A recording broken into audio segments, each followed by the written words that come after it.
You know, the funny thing about the Bible is that as you listen to it and read it, it like makes like a well inside of you if you get enough of it. But the more lies you get, it's kind of like fake water, or like iodized salt mixed into your water, or like bad ocean water mixed into your well water. So you need that living water of pure truth, and if you get plenty of it, like just thrown into you, like when David said, "Thy word have I hid in my heart, that I might not sin against thee." Well, that's what it comes from. It doesn't come from studying any theology, because, see, I read that book, Basic Theology by Ryrie, and I bought some of the stuff, but not all of it, but it took me a long time, and I had to really think about some things, to think about what theology really means. It means the study of God, and if churches were meant to be houses of prayer, that would mean that they no longer are. If they're now dens of thieves, then isn't now like tithing stronger than one of the 10 commandments in faith for these churches and their members, who claim that because of their membership, and I don't care what it is, it's gonna save them? No, nobody's saved yet, buddy. Grieve not the Holy Spirit, in whom you are sealed until the day of redemption. But see, that seals usually get broke like caulking, And I've seen a lot of broken caulk as a painter, and I've also seen people try to paint over it. And even if you got the blood of the king, if your caulk's so broke that, well, too many demons got into that seal, especially those yeasty ones like self-love, what Whitefield called the biggest demon on earth. Well, blessed are the poor in spirit means cursed are the rich in spirit, for theirs is no kingdom. So that's where that zombie apocalypse like state of mind might come from, because it no longer fits in there, because the well, let's just say it's already been sprung, if that's correctly grammared or whatever, but it doesn't have water in it anymore, or whatever it is, it ain't good to drink. And so these people, you can take the horse to water, but you can't make it drink. That's exactly what's happening now, and it's zombie land everywhere.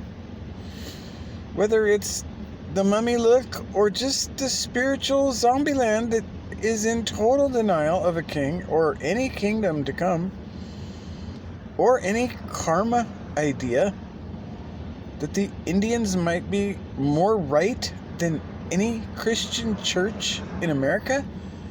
What if that was true? Because all these karma Buddhists have more great faith in a king who's coming to make everything right for 1,000 years, while most Christians are like, are you post-millennial or pre-millennial? I think I'm comfortable in this one.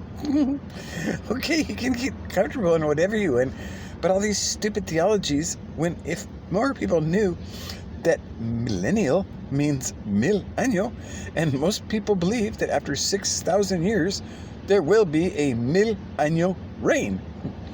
Now, if you want to think about it in the latter reign, or whatever part of that you're trying to be, well, I'd like to be part of the good part of that, but I don't know about some people, because they seem to be like really in this comfortable little scheme, like it's all gonna be okay for me because I've got the right doctrines. Hello. If your doctrines don't involve a king, then you're with that Sino de Satan. They got a lot of wild doctrines like a Jesus that boils and shit. So it might be a good time to like get on the same page with the king, because it's not going to get pretty soon. And you don't want to be a part of that. So, what's in your well? That's the main thing. And if it's not like feeling right, or you're getting too fearful or caught up in all these weird things, or thinking you're going to get beam me up, Scotty, well, you'll get beamed up all right, but it's not going to be pretty over there because the king's coming here.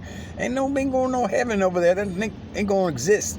So you're trying to go to heaven? Well, that's a pipe dream that's worse than any pot I'll smoke. I'll tell you what. So, just wake up. Get out of that zombie land by doing some, deep willing of the word in you, like audio Bible all night, because if you're having like sleep issues or whatever, you shouldn't be needing to work. I mean, I don't think anybody's working that much right now. So, I mean, if you just put on audio Bible all night and you can't sleep, you'll get like fully fed with the true milk of the word, which, some people can only handle a milk diet right now, and that might be part of the problem, because nobody's eating the solid milk. I mean, beyond milk in the word, like actually getting into some steak, like carne asada, or like, wow, when I used to work at that Swiss restaurant in Kailua in Hawaii, he would make a fillet you could cut with your fork, and I'm talking like meat. Like that is what we all should be eating as we're getting ready for the king, not playing little stupid divider games going, well, these ones are going to burn in hell forever because I've got my doctrines and I feel right. Whatever. It's all BS. So just get away from these doctrines. I don't care what church it is. And I think, the Mormons and JWs might be more saved than many Christian churches, just because they mainly followed the the golden rule and, love God right and your neighbors yourself, the two greatest commandments. So if they did, they might be better off than all of us when the king comes, because they'll probably bow to him, and what is he going to do? Well, you didn't do your doctrines right. I don't think it's all about that. Doctrines are everywhere, and they're all making sons of hell like crazy, so just get rid of them. And think about Santa being true, and it's a king, and it's going to be all good if you just get on a nice list. Clean your heart, hopefully, as long as not too